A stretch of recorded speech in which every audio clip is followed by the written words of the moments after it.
Darleen Santore. Welcome to the show. Hey, thanks so much for having me on. You know what? I got to tell you, I'm an East Coast New York guy. And when I hear a name like Santore, I gotta belt out some Italian. So you're an East Coast girl too? I am. Yeah? I grew up in Connecticut, my family's between both there and New York, but most of my time is in Connecticut, lived in New York some, and the Italian family is all still there. No one moves. Only I did. No. Every time I talk to my mother, my dad passed a couple of years ago, but anytime I talk to my mother, she gives me the same answer. Where am I going to go? I'm like, anywhere. Anywhere where it's warmer. I mean, it's crazy. Where am I going to go? That's what she says. I don't even know how to answer that.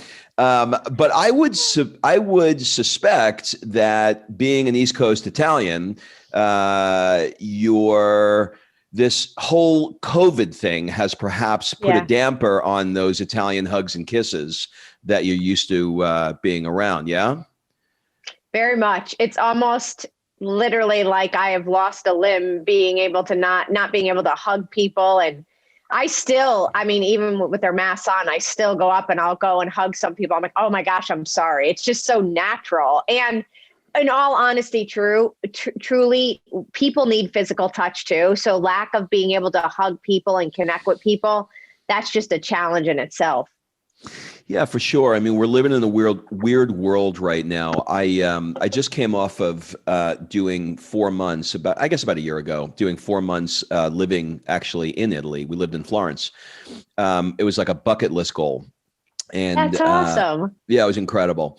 And, it was right before COVID hit. And then I lived in Atlanta for 25 years. And then when we were moving to Los Angeles, and we decided to take a 4-month break and move to Italy in between.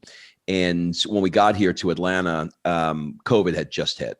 So I went from, flirting with 90-year-old grandmas selling me tomatoes on the street to, oh my God, put your mask on and, I'm not going to look at you. I'm going to cross the street when you come by. So it's been a crazy thing.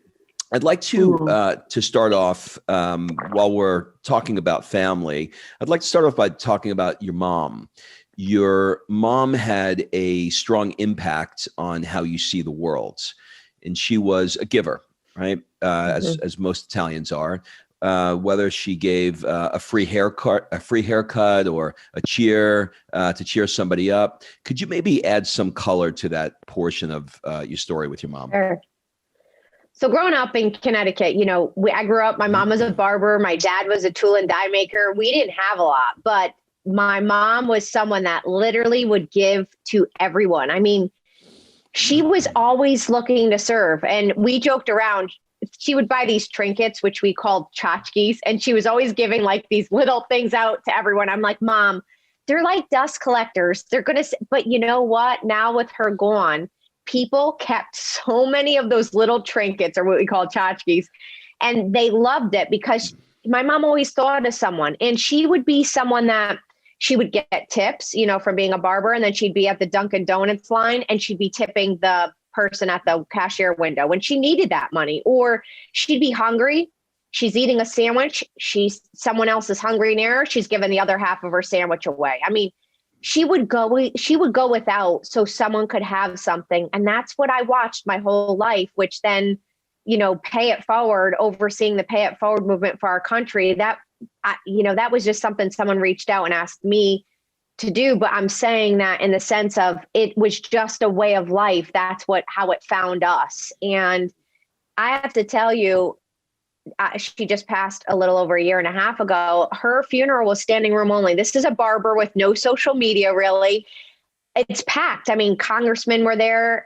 People came from New York, Boston, all over to come because she made such an impact. Everyone felt like a VIP. Everyone was seen and heard.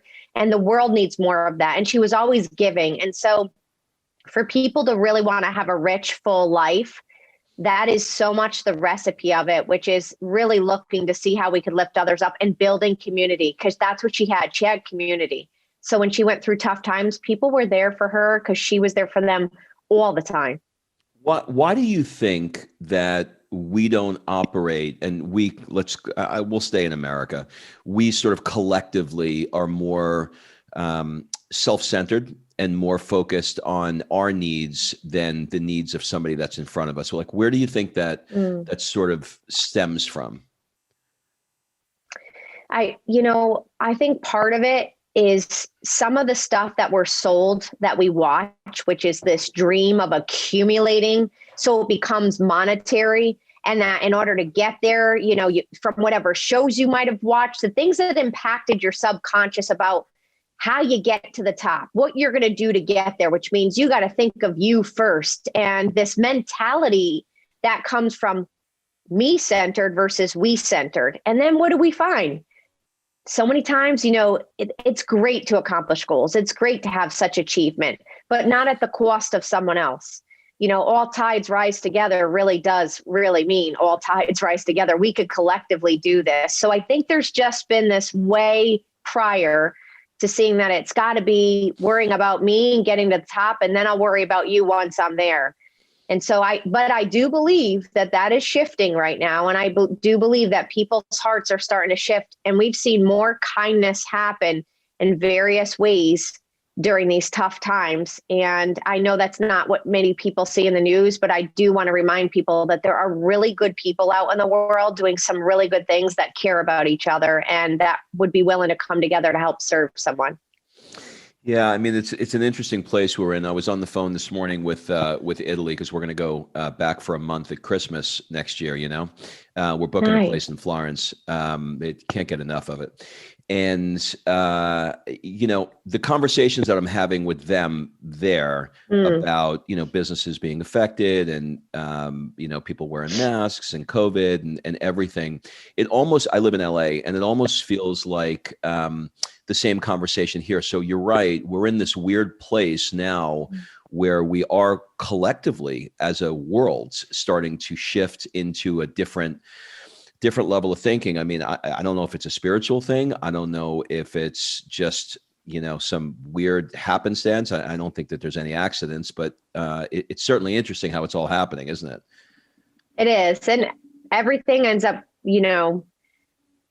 people still by nature want to serve and help each other. And we usually see in adversity when people come together the strongest. And the most vivid memory prior to this was 9/11, because I was still on the East Coast, and just seeing people come together and places and who's bringing someone food and which restaurants handing out food to people. I mean, it was nonstop caring for each other. So yeah, that was a time.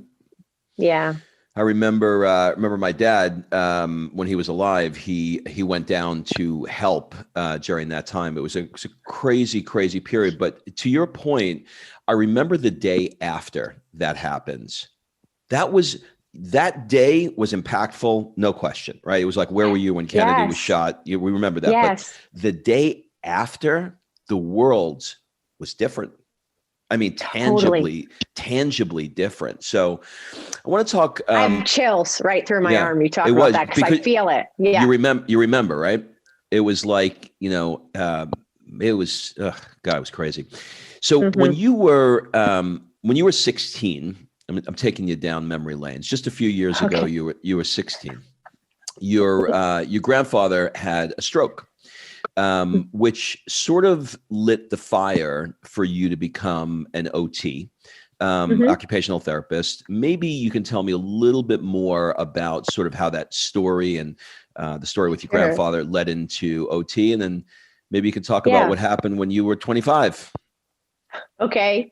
So like I said, growing up, we didn't have a lot. And a lot of the people in my family did not go to college. So it was, I just knew that I was going and I was going to probably pay for it and I'd figure it out. But I still had a very strict father. And he says, you may be paying for your college or want to go. He's like, but you got to know what you're going for. And I'm like, Dad, I'm 16. I don't know exactly what I want to do completely as far as which degree. And I said, I just know I want to help people. I want to serve. I don't know in what capacity.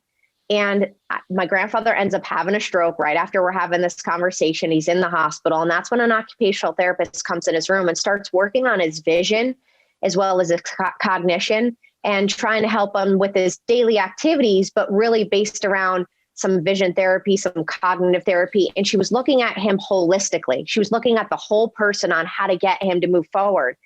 And that just, it's almost like it was God's little way of like, there you go. That's the light bulb that's going on, because this is what I have in store for you. And I just got lit on fire. I wanted to know everything about it. And that took me on the journey. I went on and became an occupational therapist. I came out of school and started in a traumatic brain injury unit, specialty rehab hospital in Connecticut, Gaylord Hospital. And I specialized on the acquired brain injury unit. And that's where neurology is really our specialty and our background. And the irony of why you said that about 25 is there I was treating patients in the hospital for a few years. And then at 25, I suffered my own stroke. I'd gone to see a chiropractor, and because I had a twinge in my back that I needed just fixed.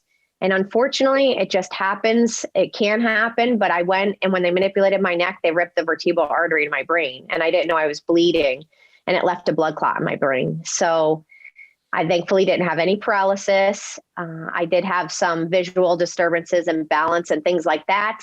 It was not as severe, but it definitely affected my life because it led to blood clot in my brain, which if it dislodged, you could die any day. So I was like, well, here we go. We're going to just like change direction. I'm going to add a weirder twist of fate to your crazy twist of fate story. And do you know what I was for 25 years? What? A chiropractor. Stop it right now. Well, there you go. Now let me say on behalf of my fellow chiropractors who I'm sure are listening, we have studied these stories. We've heard these stories. Every chiropractor I know, knock wood, has never had it happen to them. But we certainly know that when you're doing a cervical adjustment, you can absolutely cause a stroke. That is a side effect, a possible side effect of a stroke. But I've never, I practiced 25 years, and I probably saw 150 people a week for 25 years. It's never happened. And the fact that it's happened to you is just crazy. Like, you are literally, I am a chiropractor in practice for 25 years, no longer, I retired, but I've never met one where it's happened. You're the only one that I met. So I am so sorry that happened to you. And when you had that happen, was it instantaneously on the table, or it was a slow bleed? It was a slow bleed, because when it nicked the artery, which again, these are things that can happen. So to your point, it doesn't happen to everyone. I mean, you've practiced all those years, but it's a risk. And so it was a slow bleed. And by the time the blood filled up the vertebral artery, that's when the effects started to happen. So I did not know it happened right then and there. And then when they went in to go check, obviously we found out later on. Now, when you were an OT, were you working with people who had strokes? Is that primarily what you're doing with brain issues? Both brain injury and stroke. So whatever acquires some sort of insult to the brain. So car accidents, motorcycle accidents, strokes, tumors, anything that would affect the brain. That was my specialty. Let's stay on the stroke for just a second, because the word has been coming up more and more. My brother, who I'm 40, I wish I was 40. I'm 55 this year. And my brother is 53. And at 51, had a stroke. Just no history, no nothing, just had a stroke. Drooping face in the hospital, the whole thing. And he's come out of it. And we never really got like a great story about, or a great understanding about why. So is there anything that, you know of, since you have sort of this stroke background, certainly professionally and personally, is there anything that people who are listening can do to make sure that they've got, good brain health? Mm-hmm. Well, gosh, you just hit it there. And if anything during this time, it's all been about immunity too. Our immune system, number one, I would say, like over and over and over, make sure you're always working on immune health and decreasing inflammation in your body, because that does a lot of different things. And then brain health is, I know many people hear this, but meditation increases neuroplasticity. So meditation is another thing to help with brain health. Now, will these things prevent a stroke? I cannot say that, but can you do things that will enhance your health to make your body, one, if something was to happen, rebound faster? Yes. Can you increase neuroplasticity to help with that? Can you take certain supplements, which again, I wouldn't say, but you could go to someone, doctor, functional medicine doctor, find out what's right for you. But you can watch, I would watch all your levels, from magnesium levels to iron to vitamin D, like check the levels of your body and then make sure they're right for you. It's not like you don't want to go take, a ton of milligrams of something if it's not what you needed. But when you could start customizing supplements to fit your body, you may only need 1 or 2. Some may need 10. But I would definitely think for brain health, it would be around optimizing your levels in your body so that it does help your brain. I would definitely say that we know this, but exercise is so important. Mobility, keeping your brain active through physical function, and then cognitive exercise, doing things that keep you cognitively stimulated. Listen, I love a good Netflix, time and watching a series, but that can't be your world every single day. You've got to stay active and you've got to stay engaged to something that's your why and keeps you going. And as far as, we hear these stories like your brother were these, and obviously what happened in my world differently, but strokes, things, they happen. We don't know necessarily why, but on average, every day, your body is a miracle. It's running at the proper blood rate, blood pressure. It's operating at the right temperature. It doesn't throw you off. Like, it's a miracle. So sometimes these happen. And I would say make sure that you're trying to do the best to eat healthy and keep a healthy environment around you, because that really does a lot. And managing stress to a certain extent. Not all stress is bad, by the way, but just managing kind of what you can. We're going to have years like we just did that's going to put a lot more pressure on us. But if you have an outlet through exercise or meditation or good people around you, that's going to help your mental well-being and your brain health. Yeah, for sure. A couple of things I wanted to go over with you. I took some notes on a few things that you said that I want to touch on. Have you ever done a 23andMe genetic profile on yourself? You have? I did. Okay. Yes. So now what they're doing, it's really interesting. Now you can take, I don't know if you know this, but you can take the 23andMe data and you can give it to somebody and they can tell you where you're likely deficient, what kind of diet you should have, and what kind of workout you should do, coupled with a blood test. So it's really fascinating. That's awesome. That we can get hey, her family's from Southern Italy and in Yep. this area, you're likely to have a decrease in this and look out for this and that kind of thing. The other thing is, have you ever done TM, Transcendental Meditation? Yes. Did you go through the course? Yep. I was trained through Lululemon. I'm an ambassador for them. So we did a meditation whole 6-month program and yoga certification too. That's great. I just did a 4-day Transcendental Meditation course. It was a little hippy dippy, but I got to tell you, twice a day, I definitely feel a difference in a decreased level in stress. There's a lot of crazy going on, under this hairdo of mine. I got to tell you, I mean, there's a lot happening. It really is. That was the other. But and then it does work. But it does work. And then the last thing I want to ask you about that, and then I'll move off of strokes, is have you heard of Dr. Amen? Do you know the name? Yes. Brain doctor. Yes. The brain guy. Do you know much about him? I don't know anything.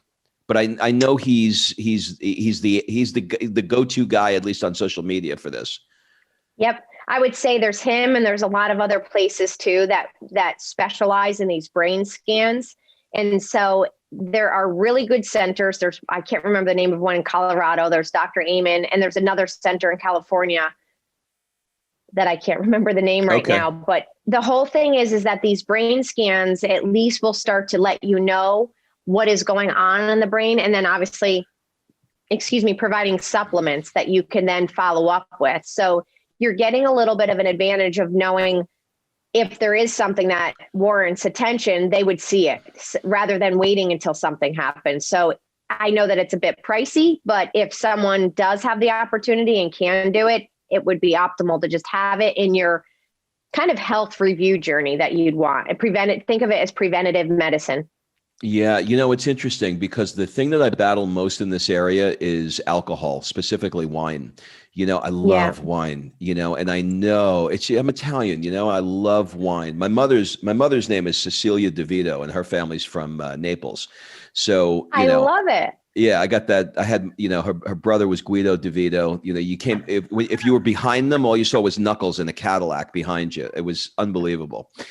Speaking of, I want to talk to you about Mary and Vinny. There was another couple that have had a significant impact on your life. They were your neighbors. Yep. They taught you little things, and I just thought when I did my research that this was just such a pisser. They taught you not to steal the extra sugar. Don't go to the Yes. diner and stuff sugar packets in your pocket. It's not good. Now, my mother, at any given moment, she'd pull a Kleenex and a Sweet and Low out of her pocket. Okay, so how I'm did laughing. it's horrible, but it's true. It's like, I'm like, Mom, I know. like, that is not your Sweet and Low. She's like, oh, I pay. I know you did not. It's horrible, but that's the mentality. But at least Mary and Vinny had some a semblance of decorum and respect. So they taught you about how to, not take extra sugar, and that sort of led into the Raising the Bar campaign. So tell me a little bit about Mary and Vinny, and tell me about Raising the Bar. I love that you found this to bring up because this makes me so happy. So what happened is Mary and Vinny, they're like, I call them like my Christian grandparents. They're just salt of the earth. They're just great people. They came into my life at an amazing time in my life. And I would spend hours and hours with them. And we would sit and just have great conversations about how to be a better human, how to, lead. What do you do to handle adversity? Now, Mary had lived through the Holocaust. Vinny had gone through building his own company over time. They loved each other. I mean, here they are. When I first met them, they were in their 70s. Now they're in their late 80s. And I have to tell you, they taught me so much about leadership and true authenticity. And one of the stories that you were referring to was, they said, Dar, you always have to be a person of your word. So if you say something, you've got to do it. And they said that could mean, by the way, this is before like cell phones, they were talking, in general, when they gave me their examples, which is when someone calls you, you don't just say like, tell them I'm not here. You are here. You're lying at that point. You just say, hey, I'm busy. I'm not able to talk, but don't lie, because it starts to break cracks in the foundation. And those cracks in the foundation are all you have to build everything, your legacy, your life, your friendships, your relationships from. And the other example was, they said, think about it. Even at Dunkin' Donuts, you go and you grab, you might only need 2 sugars, but you're grabbing 10 because you're like, oh, I'm going to need them after. They don't account for everyone taking 10 sugars. They accounted for people taking 1, 2, 3. So now you're stealing from someone who's trying to make their business thrive. These were little things that I know seem common sense, but it was like light bulbs kept going off for me, because, you just like over time, like these little things like, oh, tell them I'm not there. Or that, I want to say like Italian way. It's like, oh, don't worry about it. Just tell them this. And it wasn't malicious. It was just like, it really, this like those little fibs. Well, no more. They were like, that's it. Here you are. You're going to be like, my practice was really starting to thrive and take off after that. And I was speaking more, and they're like, and I knew why I was doing what I was doing. I was called to. So everything was about leveling up and raising the bar.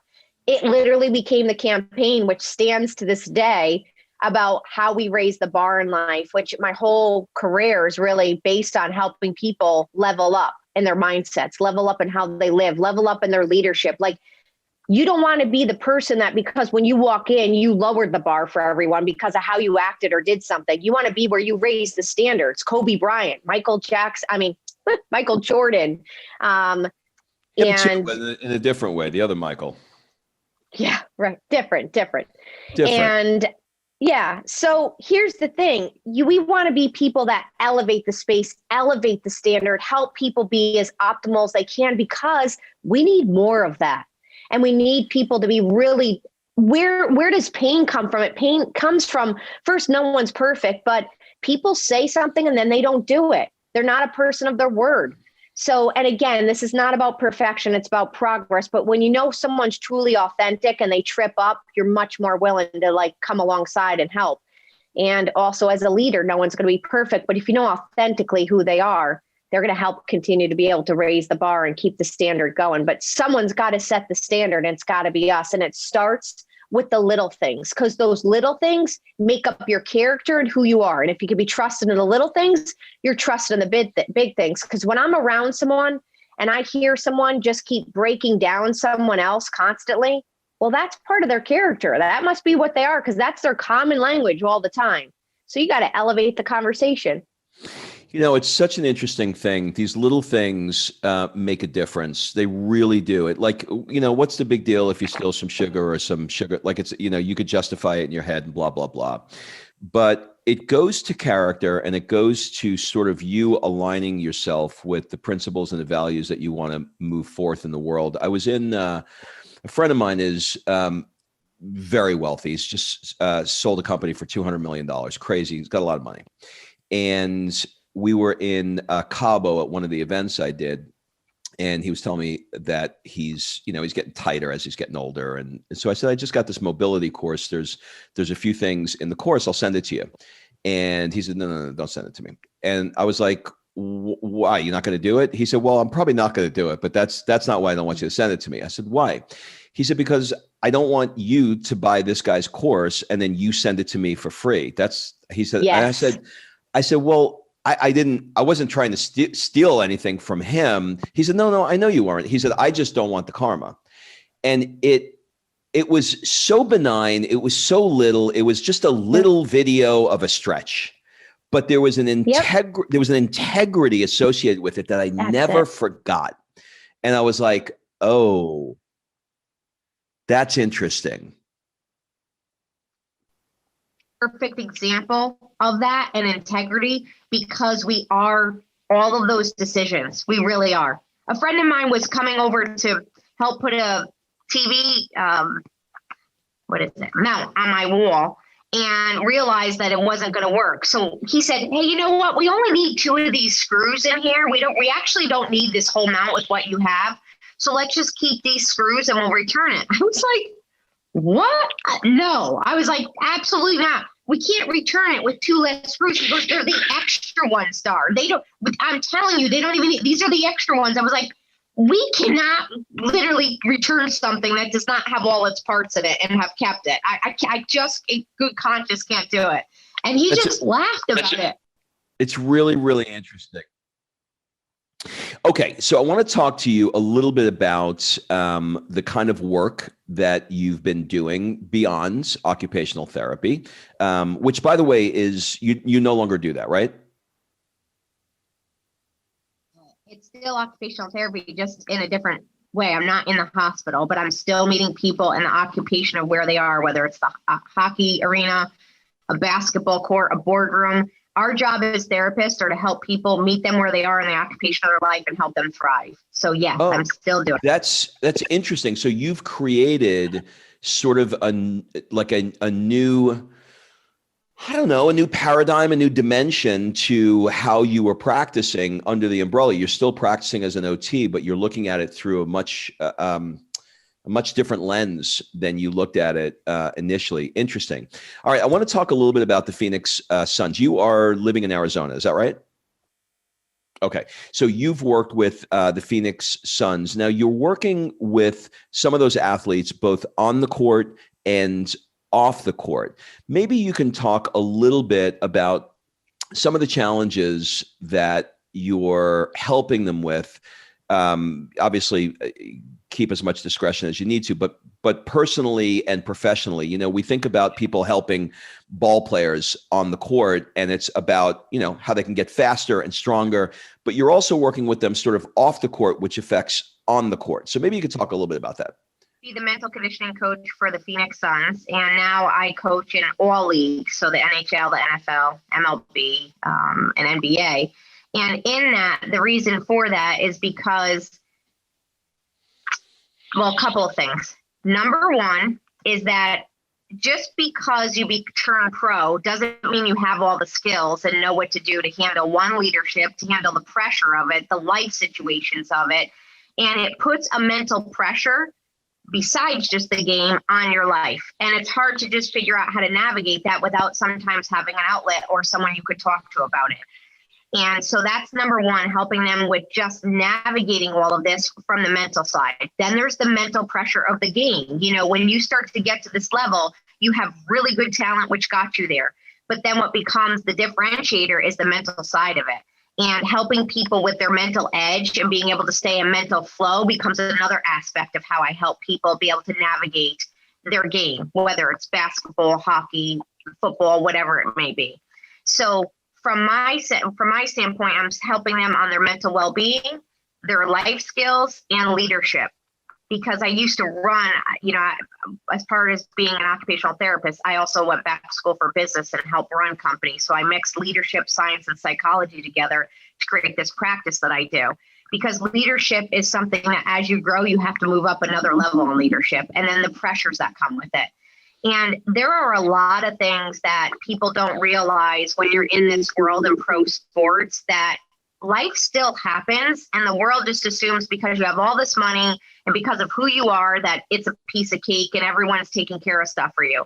There might be a lot of help, but that doesn't mean that stuff doesn't hurt. It doesn't mean family members still don't pass away, or challenges, or self-doubt, even losing confidence in yourself. And where is there a place where you could talk to someone? And being a therapist that specializes in what I do, that's why I say I'm still doing what I do, is I look at the person 360 and I help them on all aspects. And I understand the brain and I understand the mental health, you know, when someone's going through anxiety or depression or just the challenges of life. And then I help them with leadership and then creating that flow state for them. So it's such a holistic approach for them with the training that I have.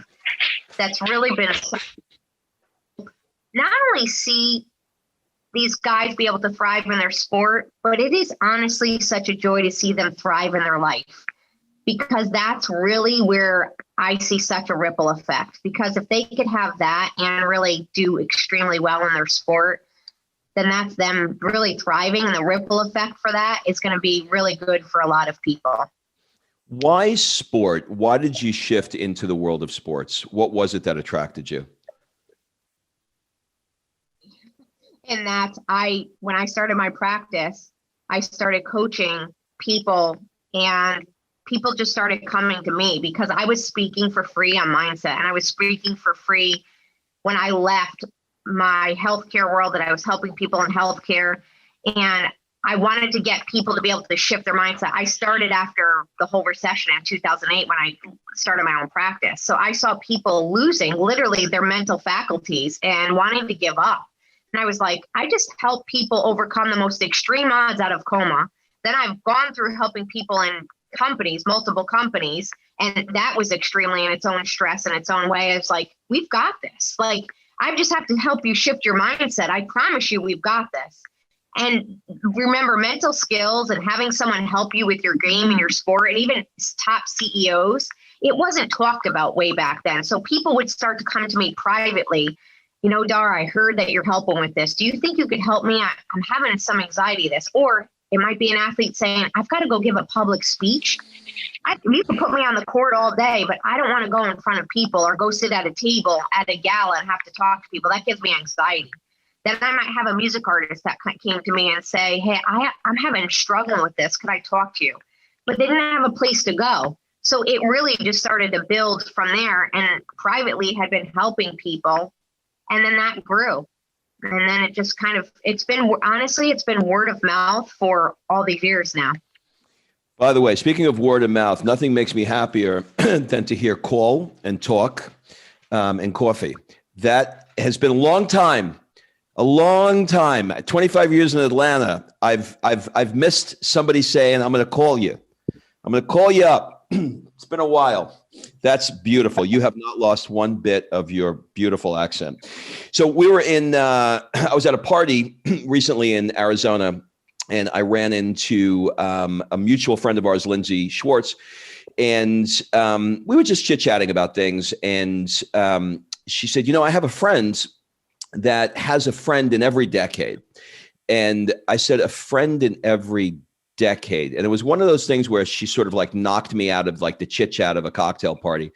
And I said, tell me more about this. And she said, well, I said, every decade? She goes, yeah, she's got friends like from kids to like 90 and 100. And I said, I need to understand more. And that's how you and I were connected. So maybe you can tell me yourself what that means and how you approach that part of your life. I didn't seek to have a friend of every decade, but just one, I have an old soul and I really love the elderly, but I also really love kids. Don't worry, I love everyone in between too. But if you were to say, Dar, who do you want to hang out for this weekend? I would be like someone either older or really younger, because I love the shift in mindsets and what I could learn from it. I want to pull. So over time, people joked around because they would find me going to tea or lunch with literally 80 or 90-year-olds. And Mary and Vinny obviously were in their 70s too. So, but I got so much wisdom from that. So what happened was I realized it started where Mary and Vinny came into my life, but I've always been around. So much so when I think back now that we're saying this, my mom before the barbershop used to have this salon with elderly where she'd set their hair in rollers. And they would come and take me to lunch. I mean, I literally would sit with my mom at the salon and she's like, oh, can we take Dar to lunch? And there I was with the elderly having lunch with them. So it's been part of it. But so my oldest friend is actually 96. Her name is Helen. And she is fully with it. Totally. I mean, she's got more wisdom than me. She remembers my schedule better than I do. And we have so much fun when we get together. And then it goes down to Mary and Vinny are in their 80s. And then I have my good friend that's in her 70s, 60, 50, 40, 30, 20. And then I have someone who's in her teens. And now her sister is 9 years old. So I have from the below 10, the teenage years, 20s, and all the way up. And I have to tell you, it's been so life enhancing. And I started writing around this more and more that everyone needs friends for every decade, because what it does too is it allows you to stay nimble in your thinking. It doesn't make you as rigid in your thinking, and it allows you to understand viewpoints. Now, again, you may not agree with all things, but you have a better understanding of where people are coming from. And it allows you to be able to be a better person because you have a more open perspective to then have deeper conversations with people. Plus, it enriches your life with such good stories, knowledge, and fun. Yeah, I mean, I think it's a book you should write. It's an amazing concept because we get, like I said, I'll be 55 this year, and I could find myself starting to get stuck in my ways. Do you know what I mean? Like stuck in like, this is how I do it, and not having that spontaneity I did when I was, 20, or that openness. So there's wisdom that comes with being older, but you can also become crotchety, and then the reverse is true too. When you look at somebody who's 98 years old, like your friend, I mean, she's got the extreme level of wisdom, right? She's lived twice as long as you have. So the advice that she can give you is incredible. So you get like the open-heartedness of a child and the wisdom of somebody older. Like it's such a simple idea. You got to be a little proactive about seeking these people out, So, as a man, you don't want to be too creepy hanging out with young kids. But I get the idea, and it's a really fascinating idea. Okay. A couple of things I want to talk to you about. Oh, by the way, have you ever heard of The Blue Zones by Dan Buettner? Right on my stand next to my couch over there. You got it. Okay. So there's a documentary you'd love if you haven't seen it already. It's on the blue zones in Ikaria in Greece. And you're watching these 100-year-olds just walking up and down the mountain. They look 60. It's crazy. And we have one. The third blue zone is actually next to me in California. It's in Loma Linda, California. And I couldn't figure out, like, how is the world of, Kentucky Fried Chicken, blue zone? Like, how is that happening? But it's what the pocket is Loma Linda is like 90% Seventh-day Adventists. and they don't drink alcohol. They don't take caffeine. They do all the community stuff that he talks about in the book. So, there's a lot to longevity in lots of different ways. So, all right. So what I want to do is I'm going to shift gears on you a little bit. And you know what I'm going to do, by the way? We're going to take a little quick break and we'll edit this out. But I'm getting your AirPods, I think, are creating a delay. So I'm hearing your answers like maybe about 5 or 10 seconds later. Let's pop those AirPods out and let's go to a speaker and see if that makes a difference. Was the audio okay? The audio, the last 10 minutes, it got a little delayed. The audio was fine, but your answer, like when I asked it to you, it was about 5 seconds before I heard it. Okay. Yeah, you're perfect now. You're back. Okay. All right. So let's see if Hopefully that works. it's not delayed anymore. Yeah. Oh, it's much better. Okay. So we'll pick it up right here. Don't worry about it. We're going to edit it back in. 3, 2, 1. All right, so we are going to switch gears a little bit, and I'm going to ask you questions that are going to seem weird, and you're going to be like, why is he asking me these questions? If you had to have a date, would it be Jimmy Fallon, Derek Jeter, Ryan Reynolds? Which one of those three? And I'm assuming you picked 3 that I would literally, first of all, that's crazy because I joke around like those would be 3 that I would definitely pick, and I have to pick one. That's the free pass. Oh my gosh. You only get one.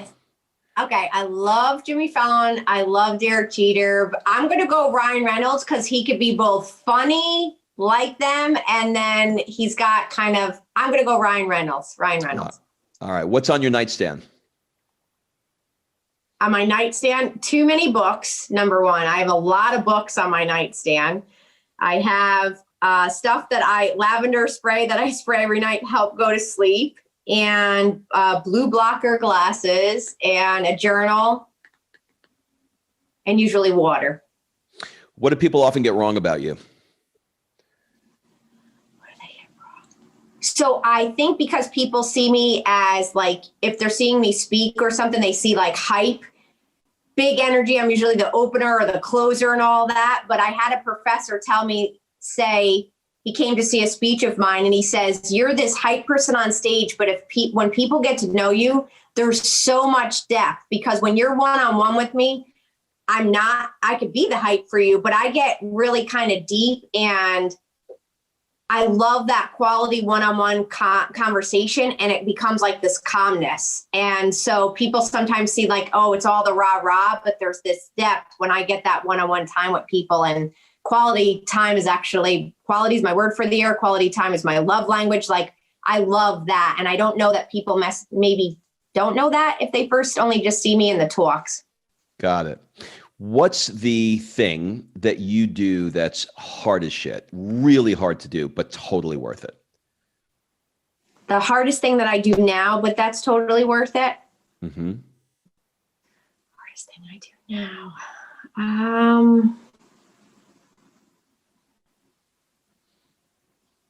I honestly think probably the hardest thing for me right now is I'm working on a book that I've been writing. And after I had another stroke not too long ago, and it's affected when I want to write something, it doesn't come out. If I just go to write a post because I feel inspired to write it, it just comes out. Like, I literally have to pull over and write what's on my head and just write it. So, and I know writing in general is a challenge, but it's been even harder. This whole thing has been a really huge feat for me. So that's been the biggest challenge as far as writing. Like writing on demand. Yes. Writing really does not come out easy for me. Yeah, got it. What's one thing that you've not gotten to in your life, and if you don't get to it, you're going to have massive regret? Like, you need to do this thing. You need to get to it. And I am not leaving this planet, because if I do, I'm going to feel massive weighted regret. Rob, I literally have never left the country, and Italy is on my list. I've never made it to Italy, and I have to go see my motherland, and I want to go. Like, the fact that you spent time in Florence and you're back, I cannot wait to add that to my list, my calendar, to be able to go. Because if I could live in Italy for a month, which I'm sure I can, but that is something that I just need to do because it's just in me. I have to go to Italy. I have to leave America. This is interesting. I interviewed, this is going to make a whole lot of sense to you because I'm sure you've seen it. You know the television show Everybody Loves Raymond's? Yes. So the guy who wrote it's a friend of mine. He's now a friend of mine. I interviewed him for the podcast. His name's Phil Rosenthal, and he's got a Netflix show on now called Somebody Feed Phil, if you've ever seen that. And I asked him what led to, he's got hundreds of millions of dollars when in syndication when he left Raymond. He didn't need the money to do a travel show. But, I was asking him, why? Like, what was it about?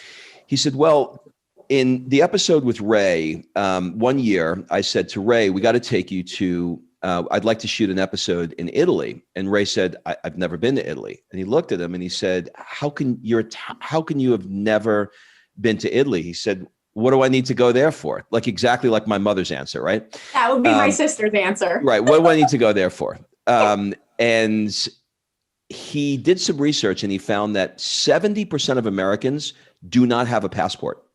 And of the 30% that have a passport, 70% of those don't use it. Oh, gosh. So it is very, very common, which is one of the things I do. All the pictures you see behind me are trips all around the world. I take entrepreneurs because this is the issue. So most people don't do these things. So I just take them around the world. We just got back from Italy. I took a group of 20. I took them truffle hunting through the hill. Oh my gosh, I would love through the hills of Tuscany, stuff like that. So interesting. What are some things that you're currently doing that you don't really love?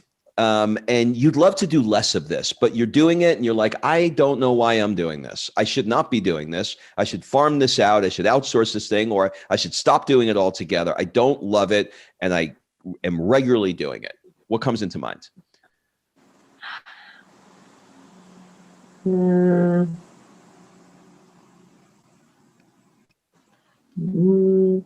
gosh, I got to think what I've been farming a lot of stuff out. I mean, it's hard. It's not a lot's coming to mind, but one of the things is like when I love doing my own content for things, but the tech side of anything, tech side of anything, it takes me so long at creating anything, the part of my business that takes the tech side, I just want to be able to, here's the content in my head, share it and delegate. And a team of people are able to like Gary Vee, take it and then put it out in spots and places.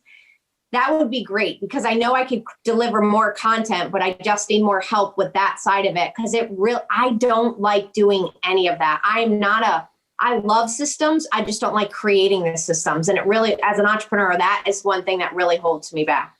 Do you use Upwork? Upwork? No. Yeah. Google Upwork. I'll send you a link. And you can outsource. Everything that I do is pretty much outsourced to the Philippines. Everything. This video is going to be edited by somebody in the Philippines. Hello, if you're listening, because I'm sure you are. And he's amazing. So everything can be outsourced. So I would use Upwork. They make it really, really simple. What is an unusual or absurd thing that you love? Some people may think this is weird, but I stamp collect, I DJ, what is some unusual or kind of absurd thing, but you just love it that somebody else may perceive it that way? Let's see. I told you they were going to be weird. I know. Okay. Well, I mean, people are going to probably, so I'm trying to turn my camera. See that stuffed animal? I do.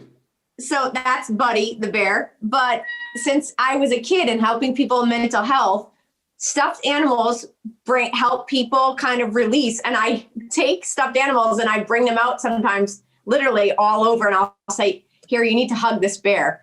And they're like, what? And I'm like, I know it's weird. I'm like, but it is so therapeutic. And I've always loved stuffed animals like one bear, teddy bear. So I've always had some stuffed animal. And when My mom used to take us to this place we'd go eat. If there was an empty seat, they'd put a big teddy bear, big stuffed bear there. So you never felt alone. So during COVID, the joke was I have Wilson that I named my plant, and I have Buddy over here that's been in the house. Like, that's weird, but it's real. That is exactly what I wanted. You nailed it. That is absurd and unusual, and you do love it. Perfect.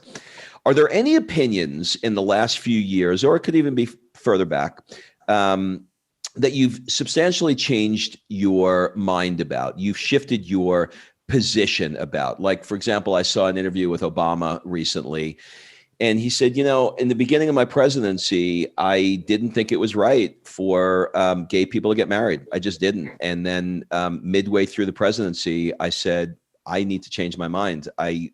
I'm going to shift my opinion. I knew it was going to be, it would have a big impact for people, but he changed his mind. And I think that is the mark of somebody that's a true leader, right? The ability to go, I changed my mind.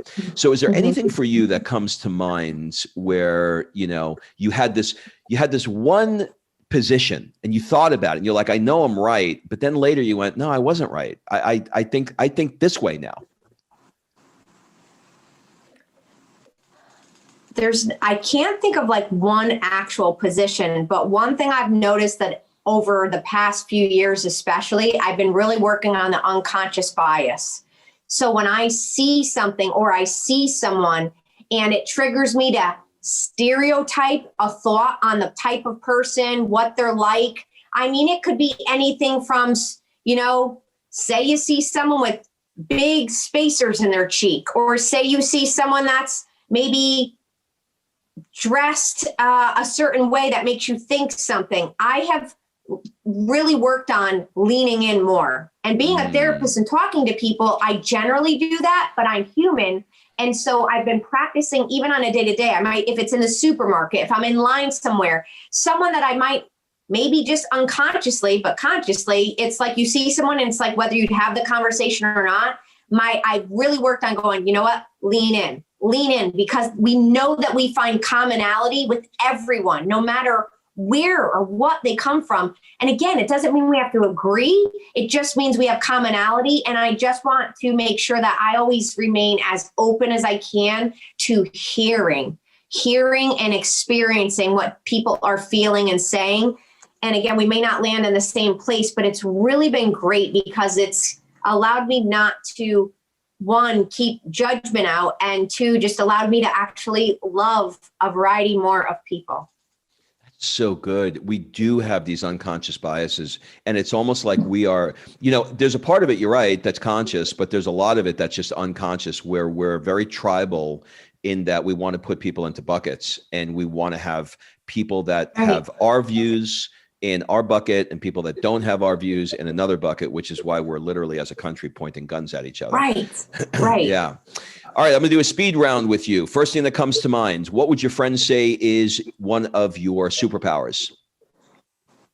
My superpowers. I would say a lot of my friends would definitely say I have this like sixth sense of really knowing people. I could walk in a room and I could feel where someone's having an off day. I don't even know someone, and I could know generally something like going on in their world. And I just will go up to them and say, hey, do you need help? I just have a sixth sense of, I had people tell me a healer, and you just know where to go to nurture, but I could read people. I can understand energy in a room really well and help people feel peace.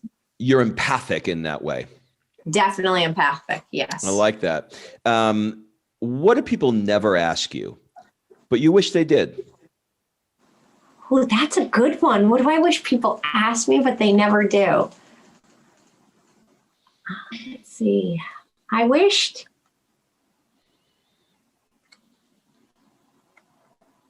think that it would be more about, I guess, like my family and what makes me tick, or the things that actually like light me up, to find out more of that. Because then they see me light up. They get to know me more. Mm-hmm. Got it. Other than The Carpenter, what book have you reread the most? I love The Carpenter. Well, I have multiple copies right here behind me of Atomic Habits. Really good stuff. It is so good. It's so practical. I mean, I love Rethinking Success is Above It by Doug Holliday and Atomic Habits, James Clear. Those are excellent, excellent books. And I even love Chad Veach's book, Help, but I love that book and I've read that. So I honestly have so many books I could say, but we'll start with just Atomic Habits if people were going to start there. And The Carpenter's my first one. But more specifically, what I'm after is which one have you reread the most? Definitely. Okay. The Carpenter for sure. Yeah, but you can't use that one. I know. I can't use that one. Okay. I blocked it.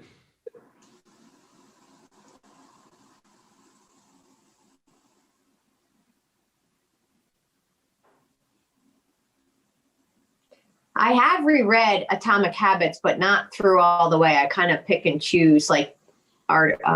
So that counts. Okay. Yeah, because you're using it as a resource. Yes, constantly, like probably weekly, quotes, everything.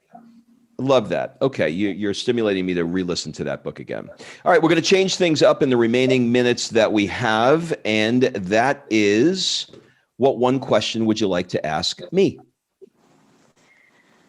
I don't really know much about you other than your Italian heritage, that you take entrepreneurs and you travel around. But how about this? This may be how life is, but no restraints, and you could set up your day and you could set up the next year exactly how you'd want it. What would it look like for you?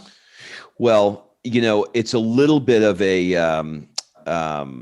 boxed in question for me, because if you would have asked me that question 2 years ago, I would have described exactly the life that I'm living today. So I was a chiropractor. If one more person said their neck or back hurts, I was going to shoot myself in the head. I couldn't do another day of it. And I dreamed of living in Southern California, surfing, podcasting, coaching, and taking entrepreneurs on trips around the world. So it took me probably the better part of, I would say 5 years is when that sort of like started to begin. And then the last year, it really started percolating, where I was like, I'm done. I can't do another day of this. And that pain has led to me now living the exact life I want. So the perfect day is up in the morning at 6, 2 hours of a morning routine that includes lots of things like meditation and stretching and journaling, etc. And then that moves into a couple of morning coaching calls with people that are trying to make some changes in their life.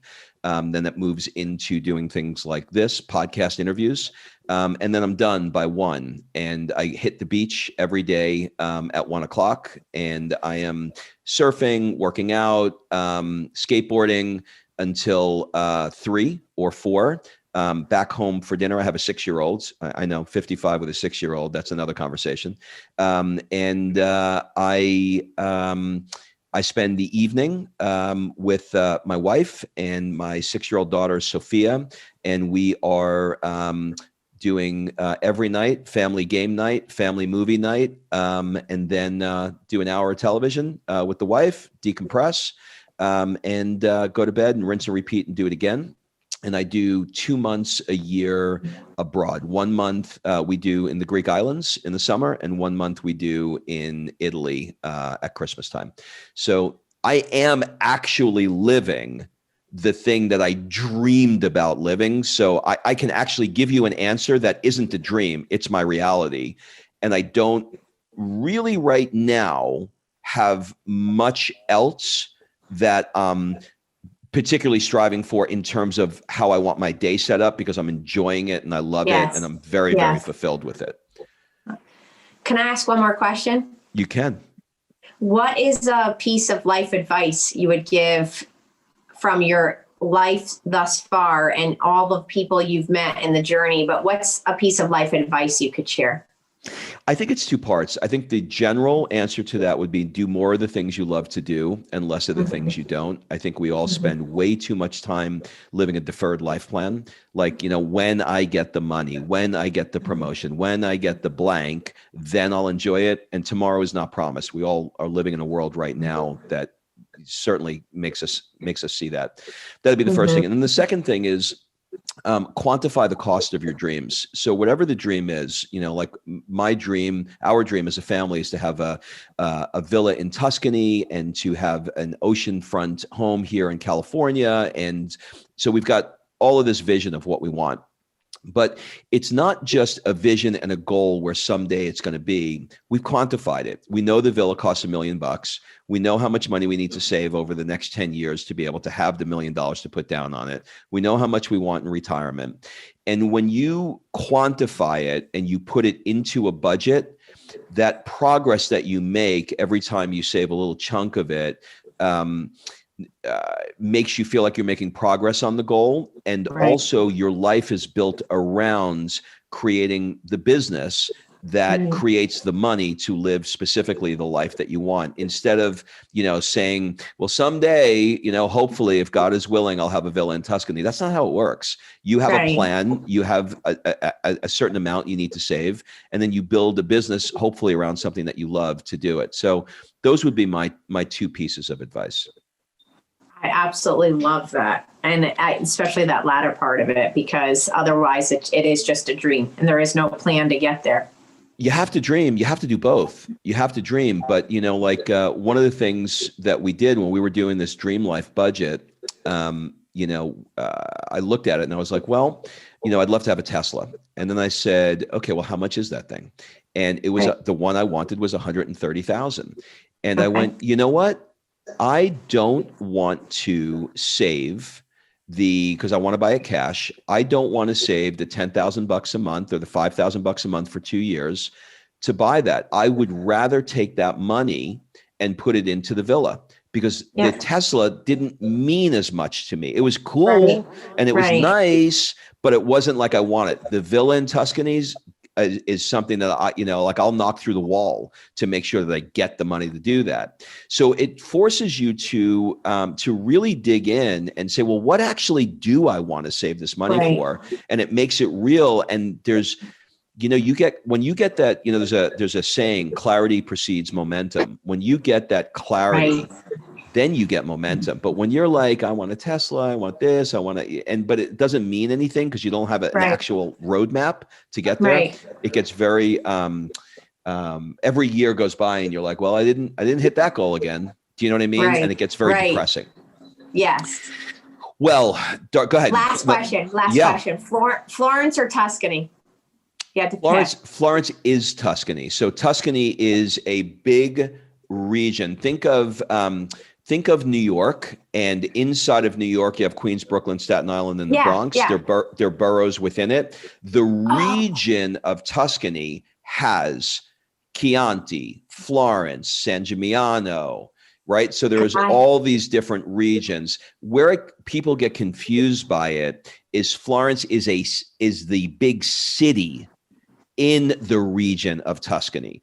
But you walk, Florence is this big. You walk outside of Florence, and I mean, in no time, you're in the rolling hills of Chianti.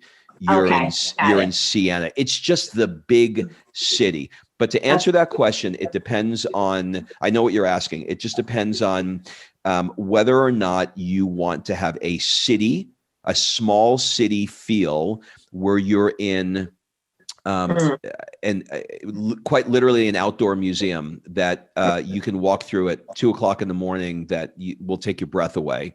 Or do you want to be more in a quiet, suburban, hilly wine region that is just magnificently beautiful, but very, very calm and very quiet? So you're more in a farm than you are a city. So what I would recommend is both, because you're literally you're 15 minutes, you're in the rolling hills of Tuscany proper. Well, I cannot wait to go. I have a whole big calendar that I just started this year, Jesse Isler's big ass calendar. So I'm planning out pending family stuff, COVID and all that. Yeah. Well, I know the calendar you're talking about. Jesse's an amazing, amazing guy. He's an Atlanta guy, as you know, married to Sarah Blakely, right? Just an incredible, incredible guy. And I would. I'm going to leave you with this. Okay. When you book the airline tickets, you're going. Yes. Yeah. Yeah. Okay. Right. So everybody tells me all the time they're going here, they're going there. I say, send me a picture of the airline tickets that you booked, then I believe you. So put that in the back of your head. So we are booking Italy right now, and we're booking it during COVID, and we can always get a refund or cancel it. But when it's on the calendar, it's on the calendar. Yes, I love that. You just fueled me up for that. Perfect. Darleen, this has been awesome. Thank you so much for this. Do you have any final words, suggestions, or an ask for the people that are listening? No ask. Just if people want more inspiration, you could follow me on coachdar.com or on Instagram. It's the Coach Dar. And I think just thanks for having me on. I really appreciate it. And I just pray that people will go out and be kinder to each other. And that's not a joke. It's truly like we've got to be kinder to each other. We need that. Well, thank you again so much. I appreciate you so much. Thank you, Rob.